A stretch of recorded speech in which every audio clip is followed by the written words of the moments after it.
अक्सर प्रतियोगी परीक्षा की तैयारी करने वाले विद्यार्थी सोचते हैं कि सफलता पाने के लिए बड़ी बड़ी मोटी मोटी किताबें पढ़नी पड़ेगी, लेकिन यह सच नहीं। सफलता के लिए आपको सही रणनीति, सीमित लेकिन सटीक अध्ययन सामग्री बहुत जरूरी है। नमस्कार, मैं ओम प्रकाश, वरिष्ठ अध्यापक सामाजिक विज्ञान। आप सभी का मेरे digital platform who master Om Prakash पर हार्दिक स्वागत करता हूं। आज मैं आपको बताऊंगा कि मैंने किस प्रकार बहुत सीमित सामग्री, वास्तव में आपको विश्वास नहीं होगा कि इतनी सीमित सामग्री में भी चयन लिया जा सकता है क्या। हाँ, बिल्कुल मैंने लिया है और आज मैं आपके सामने वो लेके आया हूं सीमित सामग्री प्रूफ के साथ।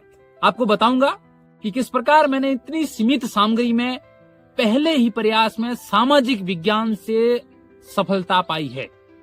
इससे पहले मैंने किसी भी बड़ी प्रतियोगी परीक्षा की तैयारी नहीं की थी। ये मेरी पहली तैयारी थी और पहली तैयारी में किस प्रकार सफलता हासिल की, ये मैं आज आपको इस वीडियो में बताऊंगा। इससे पहले मैंने स्कूल से स्कूल तक के 3 एपिसोड कर चुका हूं और BSTC में असफल विद्यार्थी किस प्रकार वरिष्ठ अध्यापक बना, उस वीडियो को आपने बहुत प्रेम दिया, बहुत सराहा, इसलिए बहुत बहुत धन्यवाद आपका। और मेरे अधिकांश भाई बहनों का मैसेज था, कमेंट्स था कि आप हमें ये बताएं कि हम किस प्रकार तैयारी करें ताकि जल्दी से जल्दी सफलता हासिल करें। बहुत के कमेंट्स तो ऐसे देखने को मिले मुझे, तो बड़ी दयनीय स्थिति थी कमेंट्स देखे। बहुत बस कुछ कहा नहीं जा सकता इस स्थिति में है। तो उनको कहूंगा कि आप एक सही रणनीति चुनें, सही रणनीति तय करें, सही मार्गदर्शन लें और उसके बाद आगे बढ़ें, सफलता जरूर मिलेगी। सामग्री बताने से पहले मैं आपको स्पष्ट कर दूं कि जो मैं बताऊंगा ये मैंने संघर्ष के दौरान जो जो पढ़ा है, जिन जिन पाठ्य सामग्री का सहारा लिया है, जिन जिन स्रोतों का सहारा लिया, वही बताऊंगा। इसके इतर एक भी बात आपको नहीं बताऊंगा। मेरा ना तो किसी लेखक से, किसी शिक्षक से, किसी कोचिंग से कोई संबंध है और ना मैं आपको ऐसी बात बताऊंगा। जो बता रहा हूं पूर्ण रूप से मेरे अनुभव आधारित बता रहा हूं और ये भी नहीं कह रहा हूं कि जो मैंने पढ़ा है वो आप ही पढ़ो, लेकिन इतना जरूर कहता हूं कि जो मैंने सीमित सामग्री पढ़ी, आप भी उसी प्रकार अपने लेवल से, अपने स्तर के अनुसार सीमित सामग्री चयन करें और सफलता हासिल करें। तो सबसे पहले आप सभी को पता है कि सामाजिक विज्ञान के अंदर 8 भाग होते हैं अलग अलग। तो सबसे पहले मैं इतिहास से शुरुआत करता हूं। इन सभी भागों पर चर्चा करने के बाद मैं आपको कुछ महत्वपूर्ण बिंदु बताऊंगा कि मैंने कौन कौन सी गलतियां की जिसके कारण मेरी रैंक 282 282 आई। वरना यदि मैं उन गलतियों को नहीं करता तो दावे के साथ कह सकता हूं कि इसी सीमित सामग्री में अंडर 100 रैंक आती। तो सबसे पहले शुरुआत करते हैं इतिहास भाग से। इतिहास को मैंने पढ़ा है विजेंद्र सैनी सर, जो पहले 2nd ग्रेड रह चुके हैं और वर्तमान में शायद RAS है।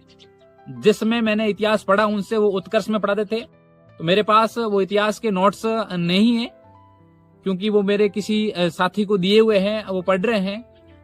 तो इसके साथ साथ विजेंद्र सैनी सर का नोट्स थे, एक रजिस्टर के अंदर अंदर आ गई मेरी इतिहास। आप सोचो कि इतिहास इतनी बड़ी सब्जेक्ट, वो भी एक रजिस्टर के अंदर, विश्व इतिहास भी उसमें साथ में शामिल था। उसमें से मेरे लगभग 75-80% प्रश्न उसमें से आए। लेकिन मैंने जब उस रजिस्टर को पढ़ लिया था तो उसके बाद मैं लाया था इस नाथ को, जो पवन भंवरिया द्वारा लिखित है। इसको मैंने एक रीडिंग की थी, जो मुझे उस विजेंद्र सैनी सर के रजिस्टरों में नहीं मिला और मुझे लगा कि ये थोड़ा आ सकता है, तो मैंने इसमें से निकालकर उसमें शामिल कर दिया था। तो इतिहास की इतनी बात है। और इतिहास की एक बड़ी गलती मैंने क्या की, वो मैं आपको वीडियो के अंत में बताऊंगा। तो विजेंद्र सैनी सर अभी कहां पढ़ाते मुझे पता नहीं, उस समय उत्कर्ष में थे।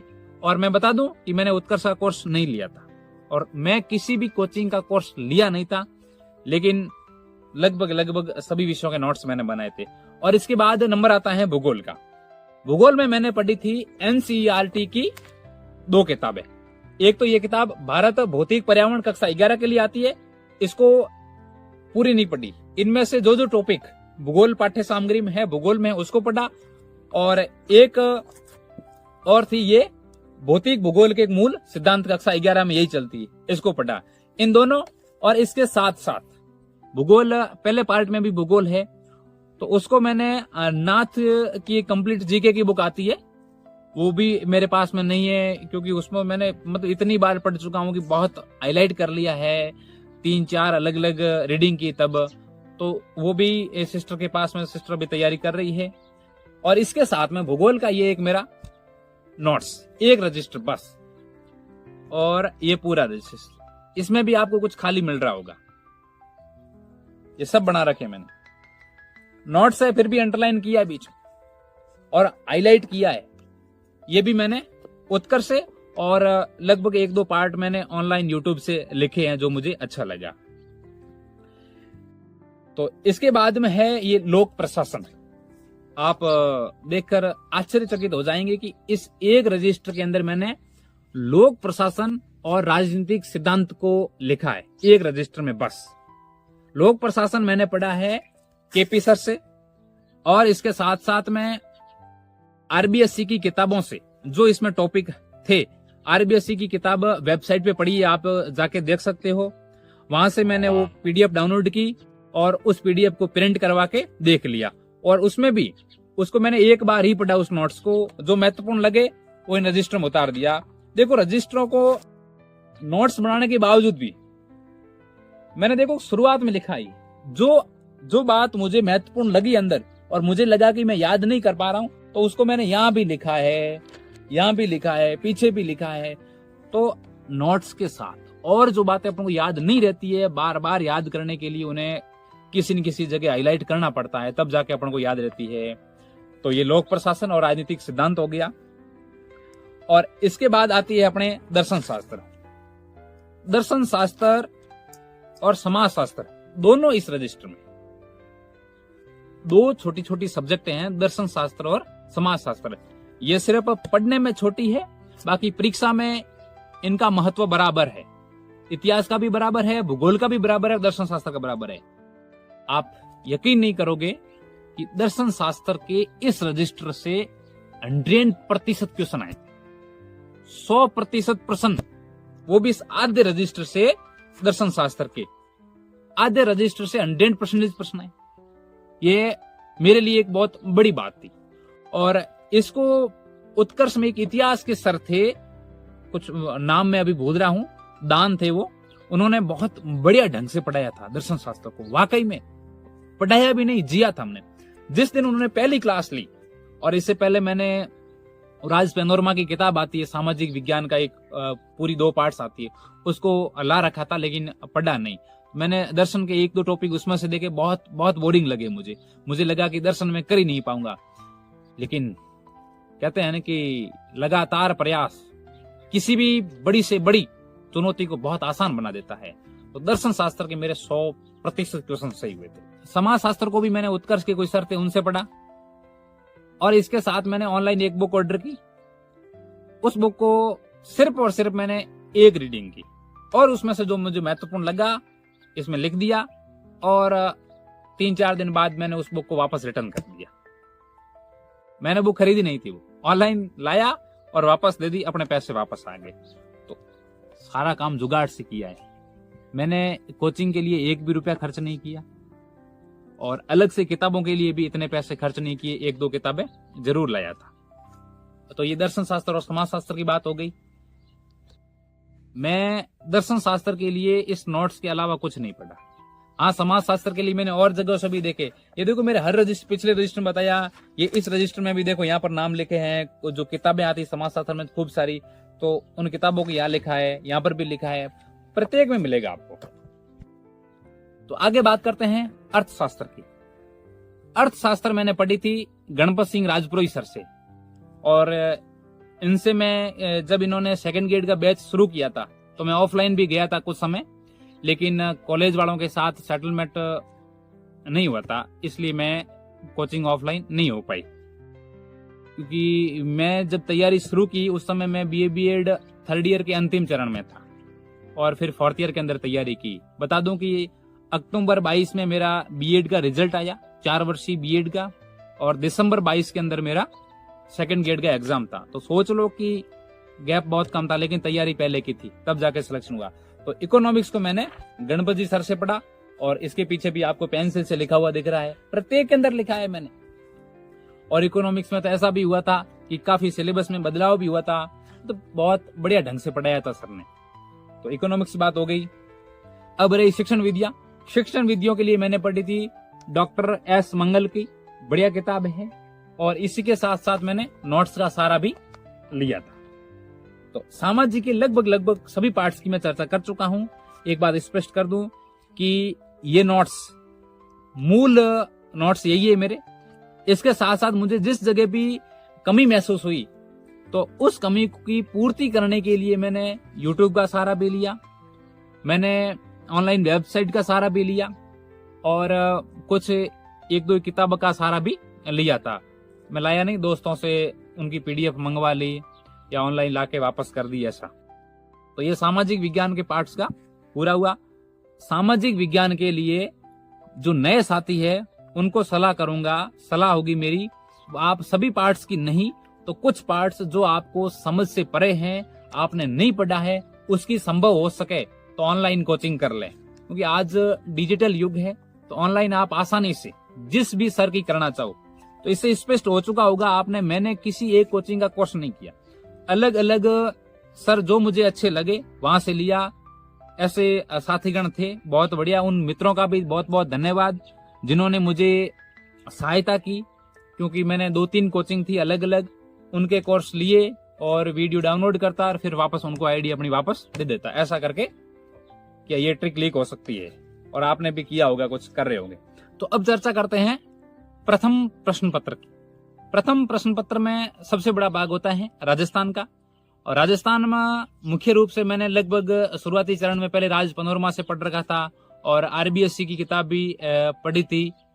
और इसके साथ साथ जब नाथ बाजार में पहली बार आई तो मार्केट गए, देखा कि नाथ ठीक लगी कि ये हमारी उम्मीदों को पूरा कर देगी, तो उस समय नाथ को ले आए, फिर नाथ को काफी बढ़िया ढंग से पढ़ा था। और रही बात संविधान की, सामाजिक वालों को ये सबसे बड़ा फायदा होता है कि प्रथम प्रश्न पत्र और द्वितीय प्रश्न पत्र यानी सामाजिक विज्ञान और जीके वाले दोनों में काफी चीजें कॉमन मिल जाती है, तो उससे काफी फायदा हो जाता है। तो संविधान को मैंने पढ़ा था दिनेश गहलोत सर से। अभी तो लगभग उन्होंने प्रतियोगी परीक्षा के लिए पढ़ाना बंद कर दिया है, पहले बहुत शानदार पढ़ाते। संविधान को वो पढ़ाते नहीं थे, जीते थे। आज भी शायद संविधान की ऑनलाइन कार्यशालाएं वो चला रहे हैं, बहुत बढ़िया है, बहुत बढ़िया पढ़ाया था उस समय। इसके साथ साथ कुछ पार्ट्स जैसे चित्रशैलियां हैं, नाथ से बिल्कुल पल्ले नहीं पड़ा चित्रशैली। चित्रशैलियों के लिए मैंने अलग अलग 3-4 स्रोत से इकट्ठा किया, और फिर लगभग 3 या 4 पेज में मेरी चित्रशैलियां सिमट गई सारी की सारी। तो मेहनत करनी पड़ेगी, और सामग्री को किस प्रकार समेटना है ये कला विकसित करनी पड़ेगी। अपन 100% सफल होंगे, पहली बार नहीं तो दूसरी बार होंगे, लेकिन सफल होके रहेंगे। साइकोलॉजी धीर सिंह दाबई की किताब लाया, नहीं पढ़ी पल्ले, और उत्कर्ष के RK वैष्णव सर ने पढ़ाया, ठीक ठाक पल्ले पढ़ी, और लगभग मेरे 11-12 क्वेश्चन सही हो पाए साइकोलॉजी में, और आज भी मेरी साइकोलॉजी उसी स्तर की। तो मैं आपको क्या सजेस्ट करूं, जो मैंने किया है वो बता दूं। साइकोलॉजी की ये स्थिति थी। और करंट अफेयर्स है, उसको रवि कुलेरिया हिस्ट्री 360 के सर है, उन्होंने उस समय पहली बार करंट अफेयर शुरू किया। मैंने उनका एक PDF देखी तो मुझे लगा कि ये काफी ठीक है। उससे पहले मैं क्रोनोलॉजी भी पढ़ता था, उसके बाद सिर्फ वो PDF और इसके साथ साथ ऑनलाइन क्लासें, और इसके साथ में जब खाना बनाते तो उस समय आगे मोबाइल में कुछ क्लासें चालू कर देते करंट अफेयर्स की, डेली की डेली, और वो सुनाते और हम सुन लेते, बस याद नहीं करते उस समय, वो सुन लेते। जब नोट्स को वापस पढ़ते तब हमें लगता है कि इस बात को हमने कहीं न कहीं पहले पढ़ रखा है, दिमाग के अंदर वो रिकॉल हो जाती थी। तो ये थी मुख्य रूप से प्रथम प्रश्न पत्र की। और बाकी जो प्रथम प्रश्न पत्र में रहा, मैंने नाथ ही से पढ़ा लगभग। ये चीजें मैं आपके लिए आज लिख के लाया कि कौन सी चीज किस किस पर बात करनी है। बहुत से विद्यार्थियों के कमेंट थे कि आपने क्या पढ़ा, तो मैंने जो पढ़ा पूरी ईमानदारी के साथ, पूरी शिद्दत के साथ मैंने आपके समक्ष रखा है। अब इन चीजों के बाद में भी क्या किया, मैंने पुराने प्रश्न पत्रों को इस ढंग से तैयार किया कि जब भी मैं टॉपिक पढ़ता वो प्रश्न अपने आप उस टॉपिक से संबंधित दिमाग में आ जाता था कि ये प्रश्न कहीं न कहीं आया हुआ है।